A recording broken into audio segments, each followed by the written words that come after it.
Sun சிறப்பு பார்வை வழங்குவோர் லிவ் பெட் லிவ் பாப் பாட்டில்ஸ் அண்ட் ஜார்ஸ்.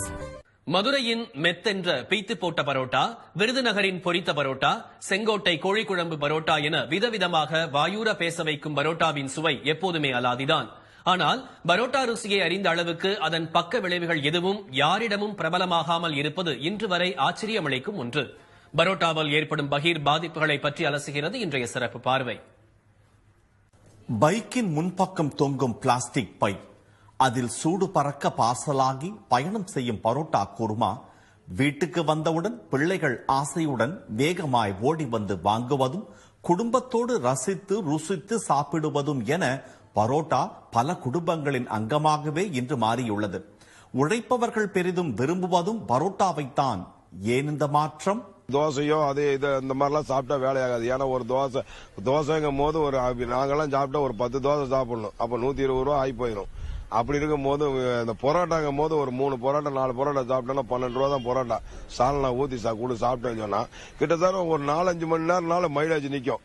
நல்லா ஹெவியான ஒர்க் செய்யலாம். ஹெவியான வேலைகள் செய்யும் போது நல்லா ஆரோக்கியமா இருக்கும். பரோட்டா உருவான வரலாறு வினோதமானது. 2ஆம் உலகப் போர் காலகட்டத்தில் போர்க்களத்தில் குதிரைகள் நீண்ட நேரம் பசி தாங்குவதற்கான உணவாகவே அது தயாரிக்கப்பட்டிருக்கிறது. ஆனால் மனிதர்களின் பசி தாங்குவதற்கான ஒன்றாக அது மாறிப்போனதுதான் விசித்திரம். பரோட்டா சுவைக்கு பெண்கள் பலர் அடிமை. ஆனால் அது அவர்களுக்கு செய்யும் கெடுதல்கள் ஒன்றல்ல, இரண்டல்ல, ஏராளம். ஒரு பாலிசிஸ்டிக் ஓவேரியன் டிசீஸ் சொல்லுவோம். அதாவது ஓவரியில சின்ன சின்ன சின்ன சின்ன நீர்க்கட்டிகள் மாதிரி வரது. இது லேடிஸ் மத்தியில இந்த ஜெனரேஷன்ல ரொம்பவே காமன். என்ன பிரச்சனைன்னு கேட்டீங்கன்னா, மென்சஸ் நார்மலாவே இருக்காது.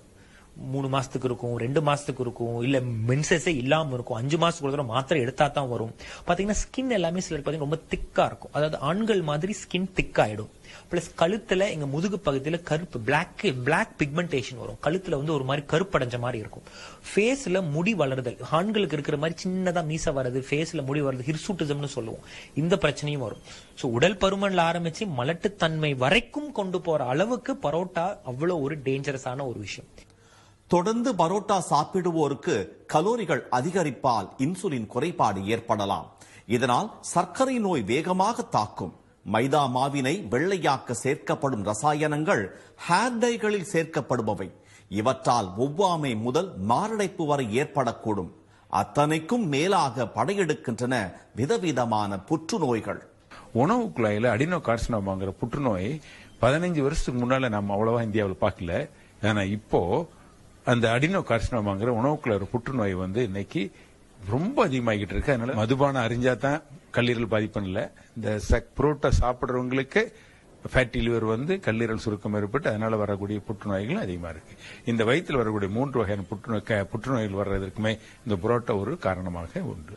நகரங்களில் துவங்கி நெடுஞ்சாலைகளில் பரவி கிராமங்களிலும் கால் பதித்துவிட்டன பரோட்டா கடைகள். இட்லி தோசையின் இடத்தை பிடித்துவிட்ட பரோட்டாவின் சுவைக்கு முன் அதன் பக்க விளைவுகள் எந்த பயமுறுத்தலையும் ஏற்படுத்த முடியவில்லை என்பதே நிஜம்.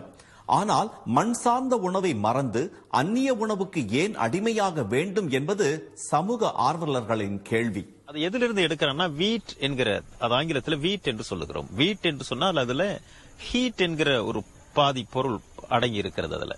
அப்ப யாருக்கு அது தேவை? எவனுக்கு ஹீட் தேவையோ அவனுக்கு அது தேவை. இப்ப நார்த் இந்தியாவில் எடுத்துக்கிட்டீங்கன்னு சொன்னா அவன் கிளைமேட் நல்ல கூலா இருக்கு. அப்ப அவனுக்கு ஒரு ஹீட்ங்கிறது தேவை. அது கோதுமையிலே இருக்கக்கூடிய ஒரு பொருள். இங்க நாம சாப்பிடுறது ரைஸ், அதுல ஐஸ் என்று ஒரு பதம் வருகிறது அல்லவா? அப்ப ஐஸ் சொன்னா அதுல ஏற்கனவே கூல் இருக்கு. நமக்கு கூல் தேவை. நாம எல்லாம் விவசாயம் காடு கழனிகளில் வேலை செய்து நம்முடைய வெப்பமான பகுதியில் இருக்கிறதுனால நமக்கு ரைஸ் தான் உகந்தது. அப்ப எங்கேயாவது அமெரிக்காக்காரன் பழைய சோறு சாப்பிட்டிருக்கான்னு நீங்க கேள்விப்பட்டிருக்கீங்களா? அவன் சாப்பிடுறது இல்ல. நீங்க ஏன் வேற அந்நிய ஃபுட்டுக்கு அடாப்ட் ஆகுறீங்க? இதை ஒரு லிமிட்ல வச்சுக்கங்க. கம்பையும் திணையையும் கேழ்வரகையும் அரிசியையும் ஒதுக்கிவிட்டு பரோட்டா, பிட்சா, பர்கர் என பெருமையோடு சாப்பிடும் பலர் தங்கள் ஆரோக்கியத்தை நழுவ விட்டுக் கொண்டிருப்பதை உணர்வதில்லை. ஆனால் பொரியும் நேரத்தில் வலி மட்டுமே மிஞ்சும். நாக்குக்காக சாப்பிடுவதை விட உடலுக்காக சாப்பிடுவதுதான் எப்போதும் நல்லது. நாக்குக்கு அடிமையாகும் போதுதானே முளைக்கின்றன எல்லா பிரச்சனைகளும். சன் செய்திகளுக்காக சந்தோஷ் வேலாயுதம் மற்றும்